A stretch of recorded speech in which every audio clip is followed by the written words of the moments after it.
Hi guys, this is Prince Kumar, and today I will discuss about the nanomaterials. Basically, topic of nanomaterials, which is the applications of nanotechnology right now. So here is my partners, that is me and that is Prince Kumar, and second is Aman Yadav, Siddhak Basant, and Shivam Biskarma, who is edited this PPT. So come to the next slide. So here there is an applications of nanotechnology which is based in basically nanotechnology is the various vast things which is used in many aspects of our daily to daily life. That is, they have applications in medicines, they have applications in energy, they have applications in storage, and they have application in industrial also, right? So what is the usage of nanotechnology in medicine? So basically the terms is nanomedicine. So nanomedicine is the medical applications of nanotechnology. Nanomedicine ranges from the medical applications of nanomaterials to nanoelectronics, biosensors, and even possible future applications of molecular nanotechnology. Right? So, here is the usage of nanotechnology in drugs. That is, nanotechnology provides new options for drug delivery and drug therapies. Nanotechnology enables drugs to be delivered to precisely the right locations in the body and release drug doses on a predetermined schedule for optimal treatment. Right?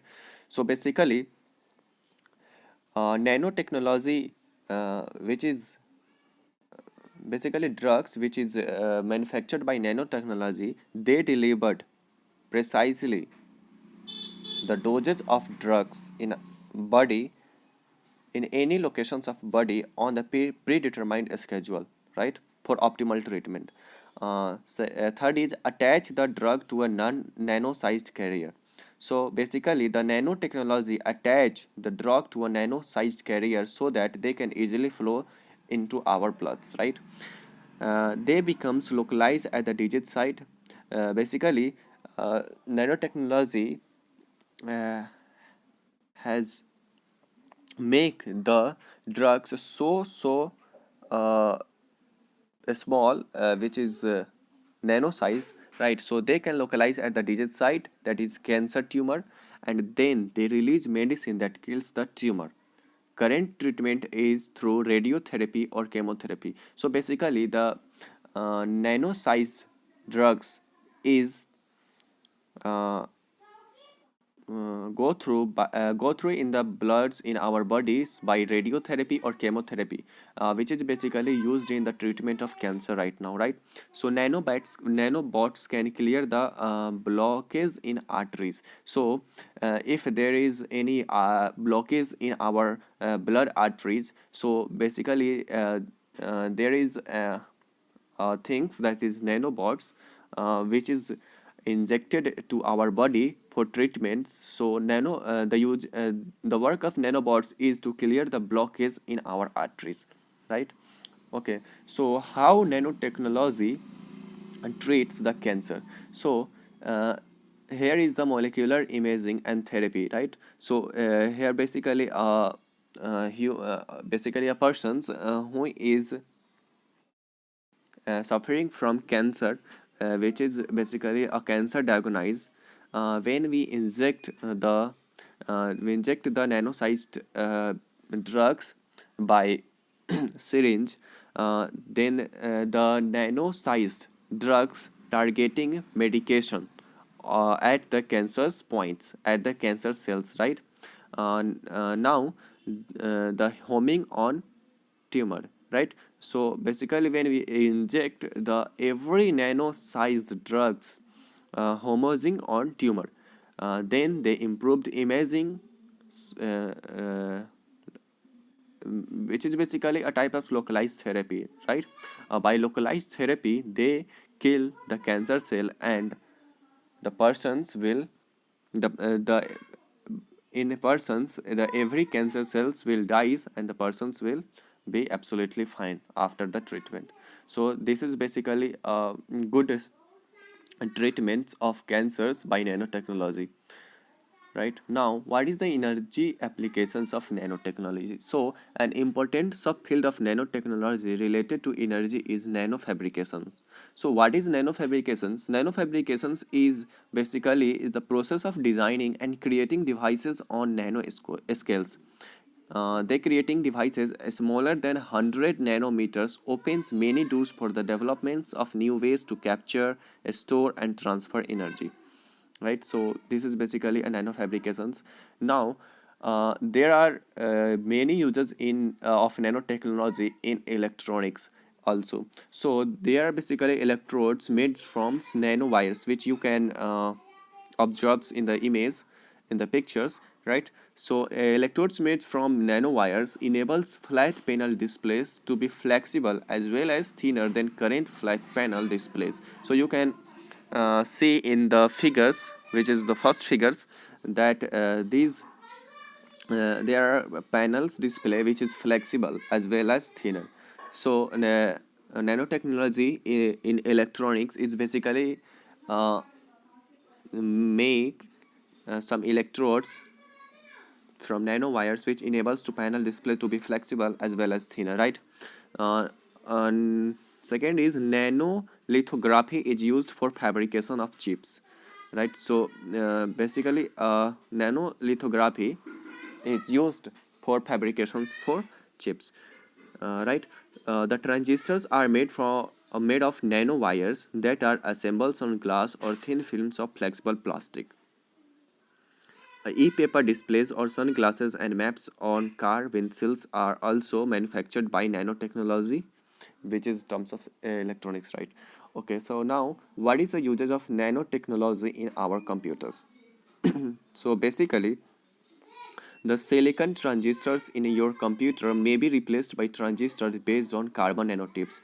So as we have studied about the carbon's nanotubes, so basically there is transistors in our computer which is basically of silicon transistors, so we can replace by it by carbon nanotubes, which is far better than silicon transistors, right? Second is a carbon nanotube is a molecule in form of a hollow cylinder with a diameter of around a nanometer, which consists of pure carbon, as we far study about that. Now, nanorods is an upcoming technology in the display techniques due to less consumptions of electricity and less heat emissions. So when we in future we will use the nanorods, uh, which is uh, an upcoming technology. So this is a display technique due to less consumptions of electricity. When we use nanorods, then there will be very less consumptions of electricity, and it resists the heat emissions also. So size of the microprocessors are reduced to greater extent by using nanotechnology also. Researchers at North California State University says that growing arrays of magnetic nanoparticles, which is called nanodots. So here is nanotechnology in our memory and storage also. So if you see in the figure, this is a 2 GB hard drive. Its weight is about 70 pounds. It was first used in 1980s. On that time, it cost at that time is range from uh, $80,000 to $140,000, which is a huge amounts of this only 2 GB hard drive. And nowadays, we can purchase the 2 GB hard drives. I think around of 500 rupees only, right? So current research shows that by using nanotechnology, 1000 GB of memory can fit on the head of this pin. If you analyze in the figure, there is a pin. If you can see, there is a pin. So current research shows that by using nanotechnology, 1000 GB of memory can fit on this head of the pin. Only the head of the pins can tolerate the 1000 GB of memory. 1000 GB is 1 terabyte, you know, 1 terabyte. So in the previous figure, only for 2 GB it is a huge large body, which is matlab, I mean carry on that time the carrying of memories not so possibles. And if you observe here, this is only a pin, not pin, only the head of the pins can tolerate 1000 GB of memory, right? So this is very good uses of nanotechnologies for flexible electronics. So nanomaterials are playing a vital role in the development of flexible electronics. Only by manipulating the nanoscale structure of materials can we create components with the necessary electronic properties, which can also be made flexible, as you can see here. Now, what is the uses of nanotechnology in our industrial, right? So here is basically surfaces and coatings. The most prominent applications of nanotechnology in the household is self-cleaning or easy to clean surfaces on ceramics or glasses. Nano ceramic particles have improved the smoothness and heat resistance of common household equipment such as the flat iron. So if you analyze the figure, there is a nano coatings. On that nano coatings, the water droplets drops, and the water drop takes up dirt particles, and dirt particles will flow down, right? So this is nano coated surface. There is also uses of nanotechnology in our textiles. The use of engineered nanofibers already makes clothes water and stain repellent or wrinkle free.